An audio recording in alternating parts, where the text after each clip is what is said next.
and it's not going anywhere anytime soon, Brittany. Yes, we have to really be patient and hunker down, because right now this window throughout this afternoon, this is the worst part of this nor'easter. So starting out with this widespread soaking rainfall, if you do have to head to work this morning, you will likely need some extra time.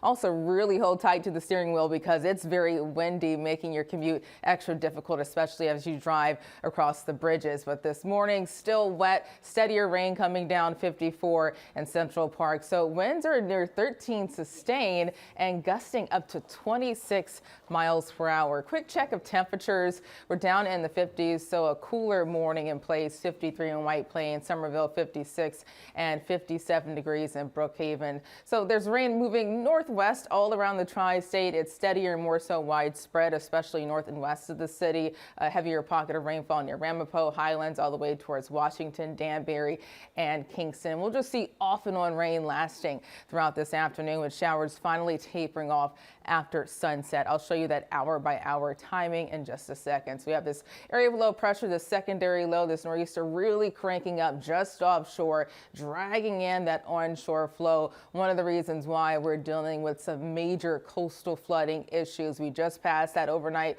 high tide cycle. We're in for another one throughout this afternoon. I want to give you a quick look at rainfall totals since yesterday, already approaching an inch, over an inch in some spots. So New York City, 1.26 inches of rain. Islip just over an inch, 1.37 in West Hampton, an inch and a half in Montauk, 1.73 in White Plains. Much lighter the farther north and west you go, and that will be the trend heading throughout this afternoon, with the heaviest rain along the coast in spots south and east. But even Caldwell just shy of an inch and near a tenth of an inch in Sussex. Poughkeepsie over a half an inch of rain. When it comes to the timing, we'll continue to have mainly widespread activity from now until lunchtime.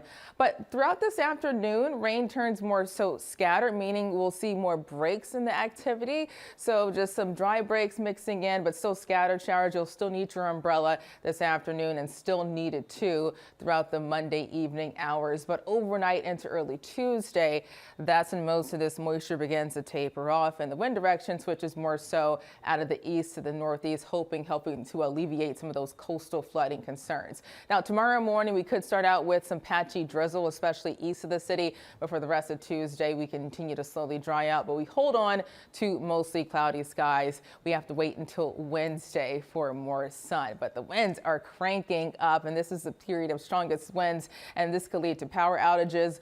Also, some tree damage, winds gusting up to 26 miles per hour in the city, 38 in Belmar. Check out Islip, 39 and 40 in Bridgeport. We'll deal with the strongest winds along the coastal areas lasting throughout this afternoon. And notice it just stays very blustery lasting until this evening. Tomorrow, it's not going to be as windy, but still breezy, and that's why we have the wind alerts out. Also, the threat for coastal flooding continues, especially for the Great South Bay and also Barnegat Bay. They could see up to 1 to 3 feet of extra water above ground during this afternoon's high tide cycle. And here's a quick look at some of those high tide times later today. An AccuWeather Alert, just a messy, cloudy, windy day, coastal flooding, 55 tonight, 65 tomorrow, and for the rest of the 7-day forecast, getting a breather, more sun. Temperatures in the upper 50s, lower 60s Thursday and Friday. Heather?